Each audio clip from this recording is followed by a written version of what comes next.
Senator Lisa Murkowski said Thursday, if the 2024 presidential matchup is between President Biden and former President Trump, she would go with Senator Joe Manchin, who so far has not launched a presidential bid. If it's a matchup between Biden and Trump, I know exactly where I'd go. I would go with Joe Manchin, Murkowski said in an interview with PBS's Margaret Hoover on Firing Line. I am one who doesn't like to use my vote for the lesser of two evils. I want to be proactive in who I think could do the job. Murkowski said people are hungry for an independent or someone who's offering something in the middle, noting she is very close with Manchin. Manchin appeared earlier this week at a town hall in New Hampshire that was sponsored by political organization No Labels, sparking conversation of a possible third-party bid for the West Virginia senator. Some Democratic senators have expressed concern that a third-party presidential bid could take away votes from Biden and boost Trump. A poll from Monmouth University found Biden could still beat Trump even if Manchin launches a third-party bid. I have no qualms providing my endorsement to a Democrat who I think has been not only extraordinarily helpful to me in Alaskan issues, but in the Senate as well, Murkowski said, pointing to her and Manchin's past endorsements of one another. The Alaska senator said her constituents have asked her to talk Manchin to running, to which she said, that's not for me to do. She said she doesn't think about what a third party could bring to the equation.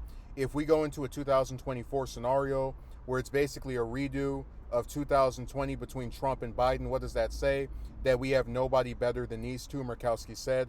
Manchin is up for re-election in 2024, meaning his key Senate seat and potentially the majority in the chamber could go to the GOP if he runs for president instead. So some people will look at a story about Murkowski and they'll say, oh, that's just that's just a senior senator from Alaska, right? But actually, she's a fairly important, I'll put it this way, of any of the current members of Congress, I'd say she's and if we're ranking them by importance, I'm gonna say she's at least in the top 20.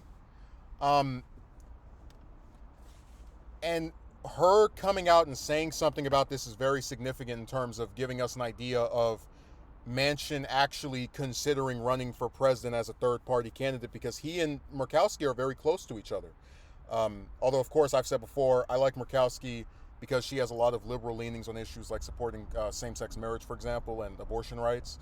And I have a lot of disdain for Manchin because he has conservative leanings on multiple issues that I think he should be more liberal with. I mean, so we've discussed that before. But her saying something about this does give credence to the idea that he might run for president instead of running for another term in the Senate.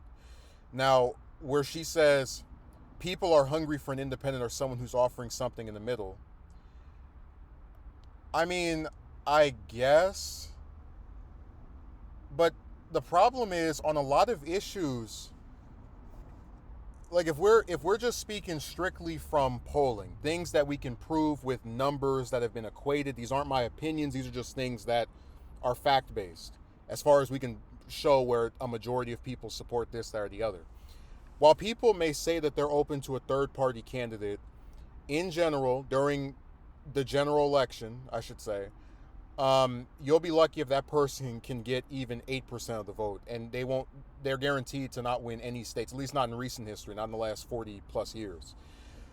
But if you're talking about somewhat like wanting someone in the middle, well, most people support women having the right to abortion. Most people believe in climate change. I mean, most people want some form of gun control. So when you have Republicans who reject climate change, who support Supreme Court justices that overturn Roe v. Wade, you're kind of going to end up with a lot of people who maybe they're not into single payer, maybe they're not into the Green New Deal, even though the president isn't into it either, that are going to say, okay, well, I'm not really as far left, supposedly, because even those positions are still not considered like all the way, but I may not be as left-wing as some of the positions this person espouses, but if it means not going back to this dystopian candidate who doesn't believe in anything I support and wants to cut Social Security and Medicare as well, then yeah, I'm gonna go with the Democratic candidate. And that's really what I think happens, where maybe a lot of independents are in the middle, but they see what these conservative, not even just Trump, but like some of these conservative candidates want, and they go, well, hell, that doesn't appeal to me at all. So that's one part of this. The other thing here is that I find this extremely interesting. If we go into a 2024 scenario where it's basically a redo of 2020 between Trump and Biden, what does that say? That we have nobody better than these two?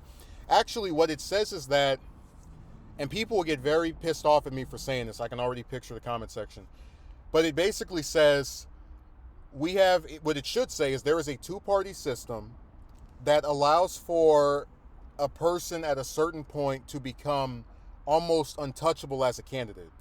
So the Democrats, for example, don't want to have debates between Biden, RFK Jr., and Marianne Williamson because, oh, it's never been done before. Incumbent presidents don't have to debate anyone, even if we have polls that show Biden isn't doing that well. And, you know, if he's so confident, he should be able to just destroy them in a debate and then cruise to an even bigger landslide in terms of his polling and eventual election results. But I digress. And on the Republican side, a lot of Republicans, Trump even said himself, he could shoot someone and they wouldn't have a problem with still supporting him. A lot of Republicans, 40, 50, probably 60 or 70%, are die-hard supporters of his that don't care what he does or says. As long as he continues to be what they think is the candidate for them, they'll back him over any of the other people.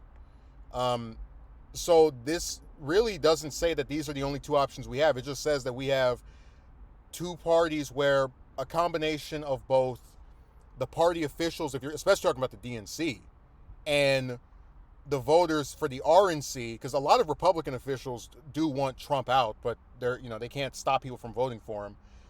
Basically, have created a system where you're going to get where you are very likely, it might not happen, but you're as polling suggests right now, we are very likely to get a redo of 2020 with the Trump versus Biden rematch.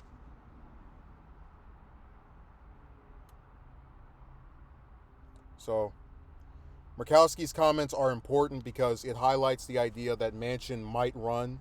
This is someone who's very close to him, shares much of his ideology, and really is someone that you should listen to. Like if you're even halfway curious about a third party bid by Manchin, and I thought at first he was going to run in the primary, but if you're even halfway curious about the idea of Manchin running for president, she is the one to take seriously when she says something about it.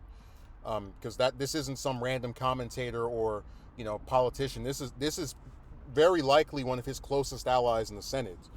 And as much as I don't like the idea of her endorsing Manchin, in reality, she's not going to endorse anyone I probably like. And I at the very least can appreciate the idea that there are a tiny slither of politicians that aren't trying to toe the line and may support somebody from another party if their views or goal aligns with theirs. I can respect that in the abstract, even if I don't like the particular person she's thinking of supporting. So it's going to be really interesting to see if he gets in or not, because if he does, I don't think he's going to stop Biden from getting from winning if Biden has enough votes. But I do think it's going to be, if he runs, his career is over, especially if Biden loses. If Biden loses and Manchin runs a third party, he's going to be a pariah forever. So that won't be too horrible to think about.